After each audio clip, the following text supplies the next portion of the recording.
Welcome to Our Girl Relationships. On this channel, we discuss day-to-day problems people face in their lives. Let's start with the video. My 37 male family comes from a long line of doctors. Being a doctor is the only acceptable profession in their eyes, and anything aside from that is met with literal abandonment. Which is what happened to me when I turned 17 and I told my family I was not going to be a doctor, but to build an acting career, social media career. YouTube wasn't huge then, and supplement my income with small business endeavors. When I told my family this, they kicked me out and we subsequently lost contact for 17 years. During that time, they moved to the UK and my sister became a doctor and my older brother got into a very competitive stream for surgery, neurosurgery specializing in spinal tumor diagnosis and removal, which he has now finished. We reconnected when COVID hit and they told me they were moving back to Sydney for lifestyle reasons and because my brother has found a $750K a year job. During the last 2 years, they never asked me how my acting career, social media stuff went, and basically assumed I was just slumming in Sydney. To their credit, they were correct in that I didn't make it big in acting. Maybe the world wasn't ready for a mainstream leading role Indian, or make it at all. I did, however, make it big as an investment banker and recently made a partner at the bank I work at. This came to head on Friday when I met them for house shopping. I walked to meet them, and when they asked about my car, I just said I preferred to walk. And they realized the areas they wanted to live, despite being highly paid medical professions, simply wasn't going to be happening, as the houses cost north of $20 million. When we decided to call it a day and regroup, they suggested going to my place before going out to dinner. When we arrived at my house, they thought I was renting a room and inquired how much rent was. I informed them that I wasn't renting and that this was my house. They lost their mind, accusing me of lying to them for years and only meeting up to rub their face in my probably illegally gained wealth, and capped it off by informing me that they will be living with me now instead of my oldest brother, since they can't be living in a worse house than their son. I laughed at them and reminded them that they bet on my brother and sister, not me, and that they have a better chance of living with my neighbors than me. At that point, they threatened to cut me out of their will, to which I reminded them of the fact that they can't even afford to buy it in my area, so their will and assets don't really matter to me. Now, they aren't talking to me, and my brother and sister are saying I should have been proactive in letting them know of my success. I have a public LinkedIn profile, so they literally never Googled me. Edit. Getting a lot of hate about including the term social media influencer in my post. To clarify, this was 19 years ago, and I believe social media influencer is probably the updated term for socialite. I wanted to be famous, but I had no real skills or plan as to how I was going to achieve that goal, like most social media people. They cut you out when you informed them that you were refusing to fit into the mold that they wanted you to fit into. They spat on your goals, even if the acting gigs didn't pan out, and then cut you out of their lives until it was convenient for them to have you back in their lives. You owe your parents no updates on your success when they had made it clear that they were not willing to support any other routes to success if it wasn't what fit their rigid definitions. From one child cut out of their parents' will because of plenty drama to another, you are not the a-hole. Ha, nice. I'm in a similar situation. I'm the youngest out of 4 siblings and only male. I wasn't very bright in school compared to my older sisters. One of my sisters is my favorite child, and all of the other siblings, including me, knew this. Anyways, my mom, single parent, always thought I was the black sheep of the family and wouldn't mount to anything like my dad, who wasn't there for me. And that my sister would become successful and buy her a big home to retire to, yada yada yada. Fast forward to present time. The favorite child is nowhere near successful, no career and no degree, just door dashing, and went to community college to pursue nursing for 9 years and didn't even finish, and realized she didn't want to be a nurse. It was just something my mom wanted her to do so she can marry another nurse or doctor and become rich. I stopped communicating with my mom on and off, and for like 3 to 5 years here and there, and now we don't talk again. I was the only sibling to finish bachelor's degree and been working for private equity hedge fund and making over 6 figures and house and wife and kid. Only debt is mortgage, as I became personal finance literate unlike my mother. Have condo units overseas, stocks and retirement. Not as gallant as yours, but you get the idea. My mom tried to take credit for my success. She wasn't even there to see me graduate high school or college, even though she was 5 minutes away. My family friend who drove 16 hours to see me graduate came for both my high school and college. F you, mom. They kick you out, ignore you for years, insult you to your face, and then have the gall to inform you that they are moving into your house. Not the a-hole OP. It sounds to me like they were utterly uninterested in your life until after they learned that you were successful. And then they only wanted to sponge off of you. They didn't even pretend to care about you, they just started making demands. But as you made it on your own, you don't owe them, and they don't own you or your property. As for being proactive and letting them know about your success, these should have been proactive in learning about your life, especially if leeching off their children was their plan for the future, instead of assuming you'd be a failure. I'm not sure why you aren't already no contact with them, but you might consider it. Next story. I, 24 male, am going to propose to my girlfriend, 24 female, soon. I bought the ring and basically took it on a tour to show all of her friends and get their approval, and all of my friends to do the same. I then asked her dad for his blessing and her mom too. I didn't feel like asking her mom was also important, but I did it anyway because her mom likes to be a part of things. I'm really excited about this because me and my girlfriend have been together for about 5 years now, and we met in college. She's always wanted her immediate family and friends there when she got engaged, and I love the idea. So recently, since about June of this year, I've been getting her used to having those people around so that when I finally pop the question, she wouldn't be suspicious. Here's the problem and why I don't want to invite her mom. My girlfriend called me earlier this week and was like, "Babe, you're fake." Me being confused asks what she's talking about, and she says, "My mom said she has seen the ring and that you're gonna propose to me on Thanksgiving, and everyone will be at her house when you do it, so I should dress nicely." I tell her that her mom is lying and that isn't the case, and she doesn't believe me. That was my original plan, but it got ruined, so now Thanksgiving comes and goes and nothing happens. Surprise is ruined. My girlfriend is mad at me because she was really expecting it to happen. I then call her mom and tell her mom that she will no longer be notified when I propose because she clearly cannot keep one secret and ruined it. The mom said I was selfish to keep her away from the party and that I had better think twice before doing that. I told her whatever and mind her business, and she'll find out when she finds out. She called my girlfriend and told my girlfriend something completely different, and now my girlfriend is angry and talking to me because she thinks I was being an a-hole. I feel bad. Am I the a-hole? Edit. Girlfriend and I spoke, and she asked me what happened between her and her mother. I told her straight up what happened. I told her I wanted to be a surprise, and she agreed that she would rather me do it unexpectedly and was shocked that her mom actually told her since she knows how much she likes surprises. She then called her mom and told her off. Her mom apologized to me but still feels like she had the right to say something about it since my girlfriend is her daughter, and now it has gotten to the point where the girlfriend doesn't want mom around for the engagement party because she doesn't like her sense of entitlement.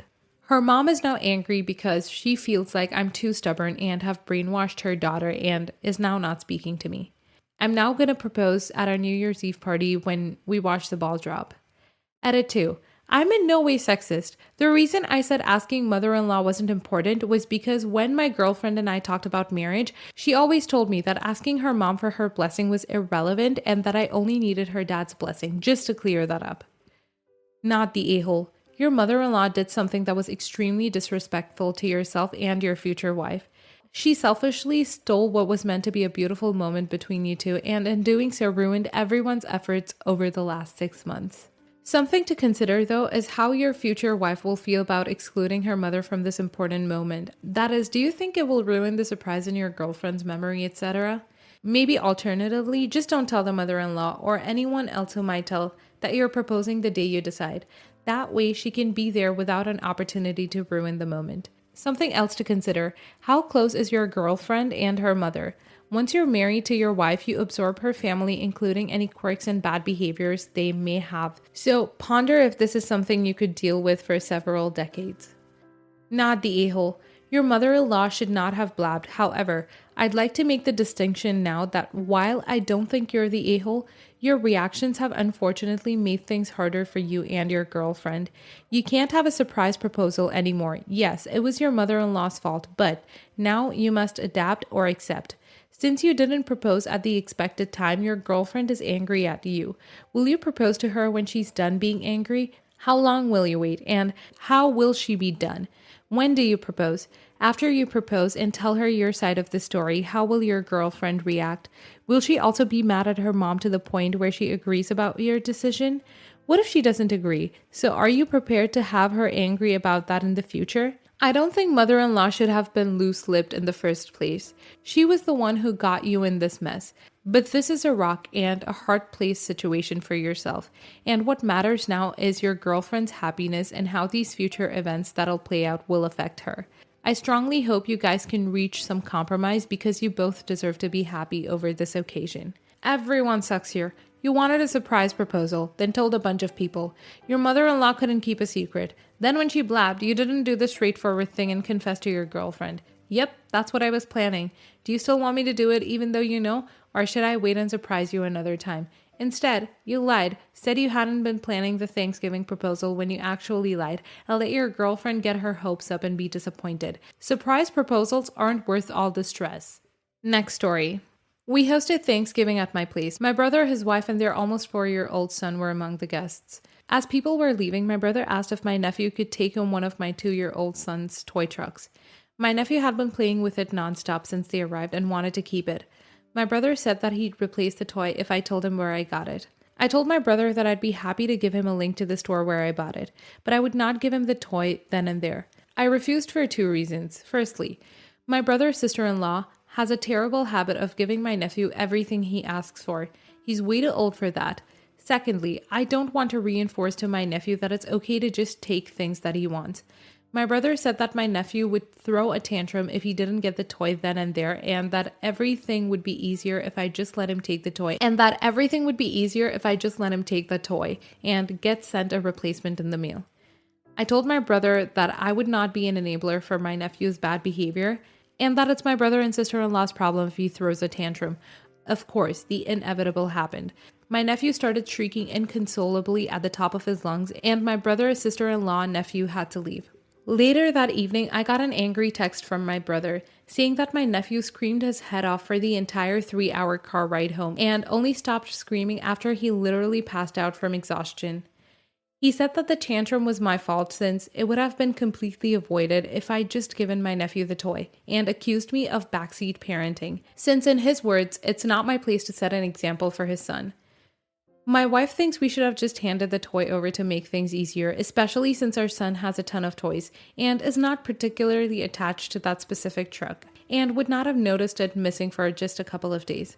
I still maintain that it's well within my rights to set an example for my nephew, even if it goes against my brother or sister-in-law's parenting style of coddling their son, and that the tantrum is 100% a result of their terrible parenting habits. Not the a-hole. Your brother may think it's easier to give in to his son's tantrums, but he's starting to reap what he's sown now. The 3-hour tantrum is his own fault for never teaching the kid proper boundaries and for teaching him that his parents would give him anything if he'd just throw a tantrum. Not the a-hole. Not the a-hole. This boy throws tantrums because they work. They work because his parents always cave. The real a-holes are his parents who are setting firm boundaries for what is and is not good behavior. You did not cause this, and almost always you should do what is right instead of doing what keeps the peace. When you keep the peace, the a-holes always win. Lie to everyone sucks here. Your brother and his wife were absolutely in the wrong for making their kids' behavior your fault.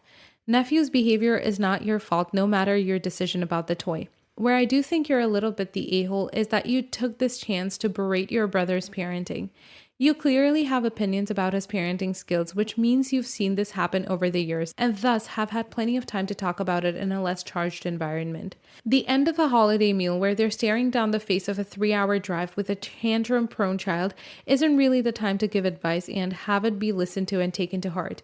I think you were right to not hand over your child's toy, and your wife is probably sick of hearing you complain about your brother, so I can see where she's coming from. Next story. So my mom, 29 male, got divorced from my dad when I was 6 years old and my sister was 8 years old. She didn't want anything to do with us, and she eventually got remarried to a guy who had a daughter 1 year younger than me.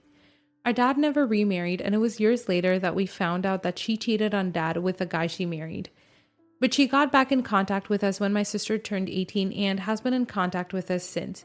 And I have to admit, she has been a good mother ever since, and we have a good relationship with our half-sister also. Now, before going any further, I must disclose that I was one of the founders of an app, which was bought by a big private equity fund, and I got a high 8-figure settlement as a result. Also, I was a very early investor in Bitcoin, so from that also I earned massive profit. Suffice to say, I am very well to do. So, my sister decided to get married earlier this year and I paid for the whole ceremony. It cost around 80K in total. No issues, as I can afford it, and my sister was very happy, which is what matters in the end. But now my stepsister is getting married next month and she called me to say that I should help her with her expenses for the wedding. I refused. Why would I pay for her wedding? But then my mom called me and said that I shouldn't discriminate between my two sisters. Like, what the F? I only have one. My mom says that since my stepsister and her fiance are not very well to do, I should help them. I told her that just because I paid for my own sister's wedding doesn't mean I would pay for the wedding of the daughter of the guy she left us for. But she said that I'm being petty. My sister and dad are on my side. Am I the a-hole, Reddit? Not the a-hole. You paid for your sister's wedding using your own money. Your sister was and is a part of your life. Your stepsister has nothing to do with you, and her demanding that you help out for her wedding is ridiculous. She's not even remotely related to you. It's your money to do what you want with. She's 28 years old. If her and her fiance are not very well to do, then it doesn't sound like they should be having an expensive wedding, and then expecting someone else to pay for it is ridiculous. Like you said, why would you pay for her wedding? Not the a-hole. Your generosity isn't a right and they sound entitled. It would be different if she asked maybe for a very little amount to help since they aren't well off. But it should not be expected, and saying no needs to be accepted. Your mother sounds like an enabler and probably planted the seed that you would pay for your stepsister's wedding. They need a reality check. Absolutely not the a-hole. Petty? She cheated on your dad and married that other guy who happened to already have a daughter. You don't owe her anything. Since my stepsister and her fiance are not well to do, I should help them. I told her that just because I paid for my own sister's wedding, it doesn't mean that I would pay for the wedding of the daughter of the guy she left us for.